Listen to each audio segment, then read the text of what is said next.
Hi అండి. నువ్వెళ్తానంటే నేనొద్దంటానా? 14 భాగం వినండి.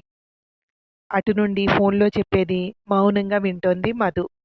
మీరు త్వరపడండి. ముందుగానే కోర్ట్‌లో కేసు ఫైల్ చేయండి. ఎంతో కొంత డబ్బులు తీసుకోండి. ఆ ఇల్లు మీరే పెట్టేసుకోండి. ఆడవాళ్ళకి ఆ మాత్రం సెక్యూరిటీ ఉండాలి అంది అటు నుండి. కిరణ్ అక్కడే సోఫాలో పడుకొని ఉన్నాడు. ఏం మాట్లాడినా అతను వింటాడు. ఆ అమ్మాయి చెప్పేది వింటుంటే మతిపోతోంది మధుకి. ఇప్పుడు నేనిక్కడికొచ్చి ఉండడం కూడా అతని ప్లాన్‌లో భాగమా? ఇప్పుడు కాలు బెనకడం నిజమా? అది ప్లాన్‌లో భాగమా? చెవి ఆ అమ్మాయి చెప్పేది వింటోంది. కానీ మనస్సు ముక్కలవుతోంది. హాల్‌లో ఉన్న టీవీ ఆన్ చేసి రిమోట్ కిరణ్ చేతికిచ్చి బాల్కనీలోకి వస్తూ, కానీ ప్రేమించిన నన్నే వద్దన్నప్పుడు అతని ఆస్తి నాకెందుకు? నేను వర్కింగేనండి. నా బ్రతుకు నేను బ్రతకగలనన్న నమ్మకం ఉంది నాకు అంది మధు. మరీ ఇంత అమాయకమైతే ఎలా అండి? మీకు పిల్లలు లేరు కనుక సరిపోయింది. ఉంటే వాళ్ళ పరిస్థితి ఊహించండి. అతని నుండి విడిపోయి బయటకు వెళ్ళి బ్రతకచ్చు. కానీ పిల్లల తండ్రి ఎవరు అంటే సమాధానం చెప్పడం చాలా కష్టం అంది. ఇప్పుడు నేను ఆ కష్టాన్ని ఫేస్ చేయటానికి సిద్ధంగా ఉన్నాను అంది మధు. My God! అంటే మీరు ఇప్పుడెలా? మీరొప్పుకున్నా నేనొప్పుకోను. ఈ విషయం తెలిసి వదిలేస్తున్నాడంటే మిమ్మల్ని అబార్షన్ చేయించుకోమన్నాడా? అంది. నేనతనికి ఇంకా విషయం చెప్పలేదు. చెప్పి ప్రయోజనం ఉండదు. ఇంకో గొడవకి కారణం ఇచ్చినట్టే అంది మధు. మీరేదో చాలా వింతగా ప్రవర్తిస్తున్నారు. ఇప్పుడు మీరు ఆలోచించాల్సింది మీకు పుట్టబోయే బిడ్డకి లైఫ్ సెక్యూరిటీ. డైవర్స్ ఇవ్వనని చెప్పండి. మిగిలిన విషయాలు నేను చూసుకుంటాను. మీరిలా ఉంటే మిమ్మల్ని ఆడిస్తారు. జాగ్రత్త మధుగారు అంది. డైవర్స్ తీసుకుందామనే టైంలో ఈ విషయం చెప్తే ఈ వంకతో డైవర్స్‌ని పోస్ట్‌పోన్ చేయడం లేదా రద్దు చేయడం కోసం చేసినట్టు ఉంటుంది. నన్ను వద్దనుకునేవాళ్ళు నాకు వద్దు. నేను వద్దు అనుకుంటున్నప్పుడు నా బిడ్డకు కూడా వద్దు. నేనే అన్నీ అయ్యి పెంచుతాను అంది. ఎక్కువ చనువు తీసుకుంటున్నాను అనుకోకండి. మీకొద్దు. కానీ మీ పుట్టబోయే బిడ్డకు కావాలి. పిల్లలకు తండ్రి లేని జీవితం చాలా ప్రశ్నలు వేస్తుంది సమాజం. మీరు ఊహించలేరు. తర్వాత చాలా ఇబ్బంది పడతారు. అప్పుడు ఏమీ చేయలేం. ఏదైనా ఇప్పుడే చేయగలుగుతాం. ఫస్ట్ మీరు ఆ ఇంటికి వెళ్ళిపొండి చెప్తాను అంది. నేను అక్కడే ఉన్నాను. విడిపోవాలంటే ఇంకా 6 నెలలు కలిసుండాలి. అందుకే మళ్ళీ ఇక్కడికే రావాల్సొచ్చింది అంది. హమ్మయ్య! ఒక మంచి పని చేశారండి. మీరిప్పుడు అతనితో ఏం మాట్లాడకండి. నేను మీ ఇంటికొస్తాను. మీరు నన్ను మీ ఫ్రెండ్‌గా పరిచయం చేయండి. ఆ తర్వాత జరిగేది చూడండి. దెబ్బకి పై చెయ్యి మీదే అవుతుంది అంది. ఇవన్నీ అతనితో నేను కలవటానికి మార్గాలా? ఇప్పుడు ఏవో ఒక సాకులు చెప్పి బలవంతంగా కలిసున్నా లైఫ్ లాంగ్ ఇదే విషయాన్ని ఎత్తి చూపిస్తారు. ఇంతకు ముందున్న ప్రేమ ఇప్పుడు వస్తుందా? ఈ బలవంతపు కలిసి ఉండడాలు అవసరమంటారా?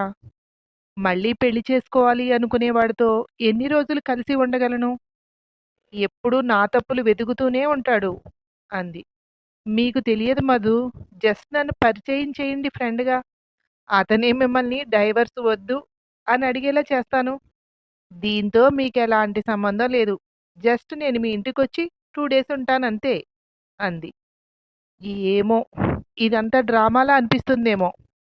వర్కౌట్ అవుతుంది అనుకోను. మీరిబ్బంది పడడం ఎందుకు? వదిలేయండి. ఎలా జరిగేది అలాగే జరుగుతుంది అంది.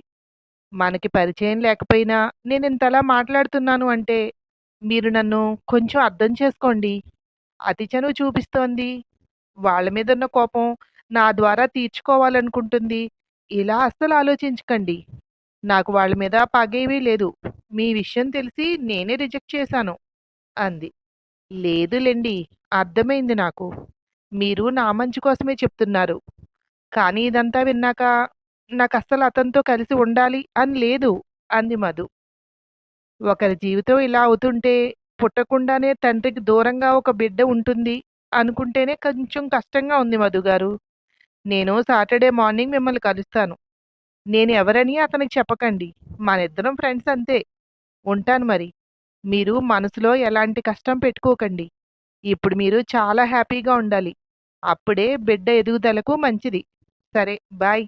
మీరు విడిపోవాలి అనుకున్నారు. ఒకవేళ నా ప్రయత్నం ఫలించి మీరిద్దరూ కలిస్తే మంచిదేగా. లేదంటే ఎలానూ తీసుకున్న నిర్ణయం ఉంది అంది. అలాగే రండి. కానీ మిమ్మల్ని నా ఫ్రెండ్ అంటే నమ్ముతాడా?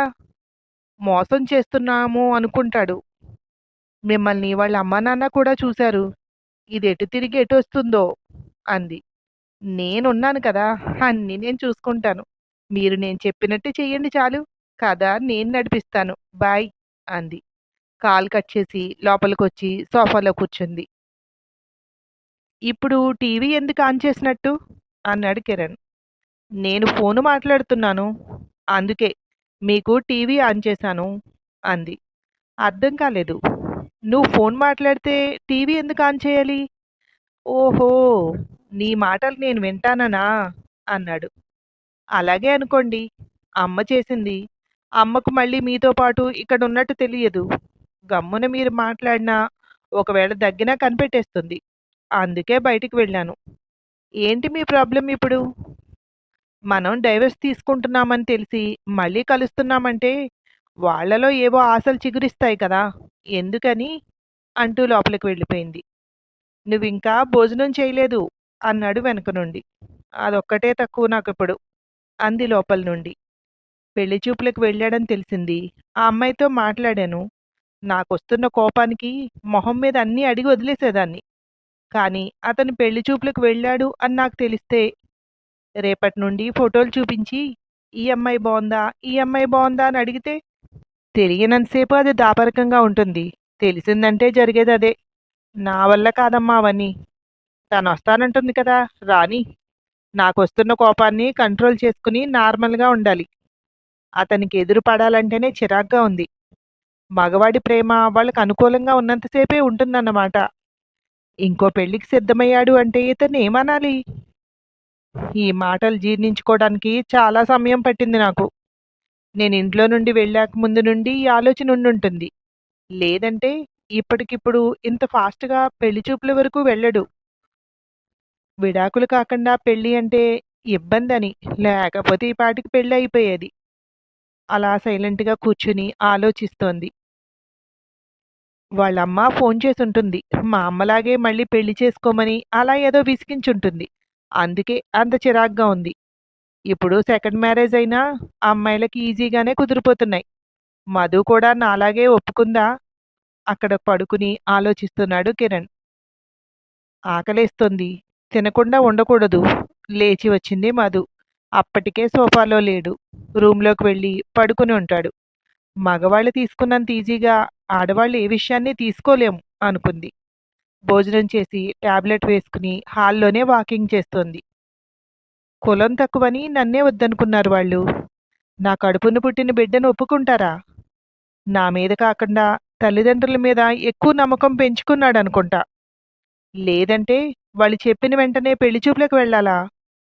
నన్ను చేసుకుంటే నేను సరిగ్గా అతనికి అనుకూలంగా లేను కనుక తల్లిదండ్రులు చెప్పింది చేసుకుంటే అతను చెప్పినట్టు వింటూ అతను మాట్లాడు అంటే మాట్లాడి వద్దు అంటే మాట్లాడకుండా కీ ఇచ్చిన బొమ్మలా ఉంటుందేమో. ఇప్పుడు అమ్మాయిలెవరూ ఆత్మాభిమానం చంపుకుని బ్రతకడం లేదు. చూడాలి ఇతను చేసుకున్న అమ్మాయి ఎలా ఉంటుందో. ఎలా ఉన్నా చచ్చినట్టు భరిస్తాడు.